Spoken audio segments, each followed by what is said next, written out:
Alors voyons maintenant un peu plus en détail l'organisation du système nerveux végétatif et en particulier des fibres motrices.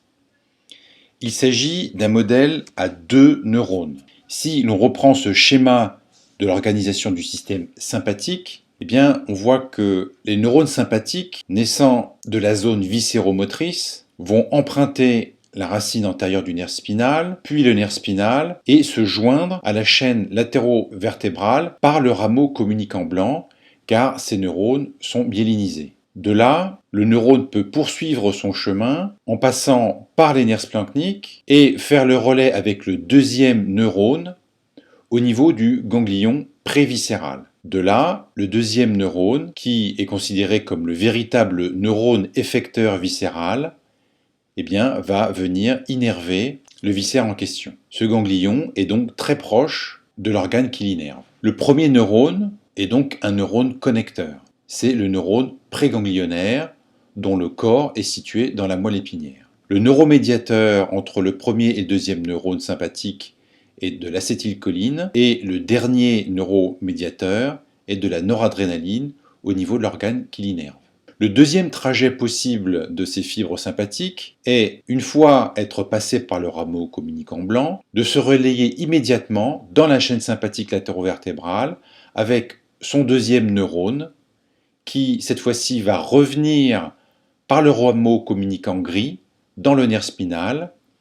Ce nerf est non myélinisé, c'est la raison pour laquelle on a un rameau communicant gris et non blanc. Et de là, il va emprunter le nerf spinal et le suivre pour aller innerver les vaisseaux sanguins et les glandes sudoripares. Il donne donc la vasomotricité des membres et du tronc. Enfin, un troisième type de neurone connecteur peut emprunter le même chemin, mais une fois arrivé dans la chaîne sympathique latérovertébrale, se prolonger vers le haut ou vers le bas, vers les ganglions adjacents, de manière à se connecter avec des fibres sympathiques pour un dermatome différent. Concernant les fibres parasympathiques motrices, nous avons vu qu'elles empruntent les nerfs cérébrospinaux, c'est-à-dire les nerfs crâniens ou les racines antérieures du plexus sacré, avant de se joindre au ganglion préviscéral. Prenons l'exemple de l'innervation cardiaque, où on va pouvoir constater des fibres parasympathiques naissant du noyau cardio-pneumo-entérique qui donne la 10e paire de nerfs crâniens. Ces fibres nerveuses vont entre autres se joindre au ganglion préviscéral du cœur, le plexus cardiaque que nous allons décrire tout à l'heure, avant de se relayer avec son deuxième neurone moteur qui va ensuite se ramifier, comme nous le verrons, vers les artères et les éléments du système cardionecteur. Concernant l'innervation sympathique, les centres sympathiques médulaires vont donner naissance à des fibres nerveuses connectrices qui vont aller rejoindre la chaîne sympathique latérovertébrale. On est dans ce cas de figure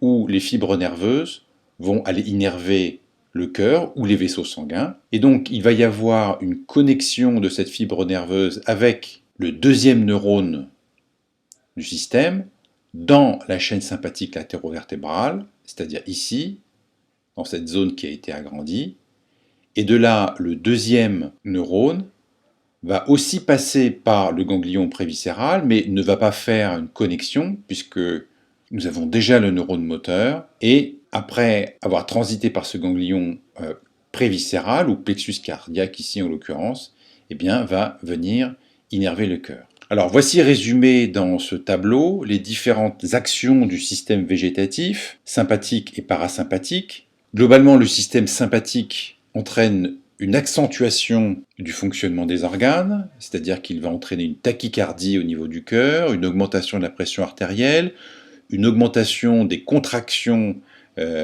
du péristaltisme intestinal, une vasoconstriction périphérique, etc.